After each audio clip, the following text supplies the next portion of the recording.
মানুষ দূরে চলে গেলেও কিন্তু তাদের কথাগুলো দূরে চলে যায় না, দূরে সরে যায় না। তাদের কথাগুলো বারবার মনে পড়ে। ধরেন যে বিভিন্ন কাজে কর্মে স্মৃতি জড়িয়ে রাখে সেই কথাগুলো। তো এমনই হচ্ছে, আমি যেদিনই ডাল রান্না করব সেদিন আমার দুজন ব্যক্তির কথা খুবই মনে পড়ে। একজন হলেন আমার বড় বোন, খালাতো বোন, আরেকজন হলেন আমার দাদি। তো এই দুজনের কথা কেন মনে পড়ে আমি বলতেছি।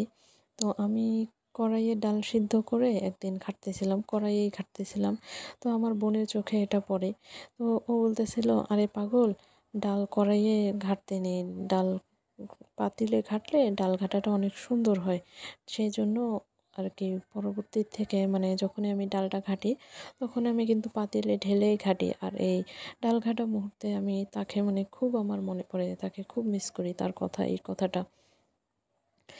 আরেকজন হলেন আমার দাদি। তো একদিন আমি ডাল রান্না করতেছিলাম আবারও। তো বাগার দেওয়ার সময় আমার দাদি সেখানে উপস্থিত। তো ডাল যখন বাগার দেব তখন নাকি একটা স্যাঁত করে শব্দ হবে। ডাল যখন প্রথমে কড়াইয়ে ঢালবো, তো আফসোস সেদিন এই শব্দটা হয় নাই। কেন হয় নাই আমি জানি না। তো এজন্য আমার দাদি বলতেছিল কি যে আমার নাকি ডাল বাগার দেওয়া হয়নি, ডাল ভালো হয়নি, ডাল খেতে ভালো লাগবে না, ডাল বাগার দেওয়া ভালো হয়নি।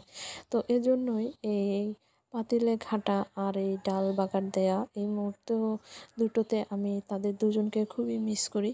তাদের কথাগুলো খুব মানে হৃদয়ে নাড়া দিয়ে দেয়। নাড়া দেওয়ার কারণ হলো, বিশেষ কারণ হলো, তারা দুজনই এখন আমার মাঝে নাই, মানে এই দুনিয়ায় নাই। গত বছর 2023 সালে সেপ্টেম্বরে আমার খালাতো বোন মারা যায় এবং অক্টোবর মাসে আমার দাদি মারা যায়। তো তারা চলে গেলেও কিন্তু তাদের কথাগুলো আমার মানে স্মৃতি হয়ে রয়ে গেছে। তো এই জন্যই মানে মানুষ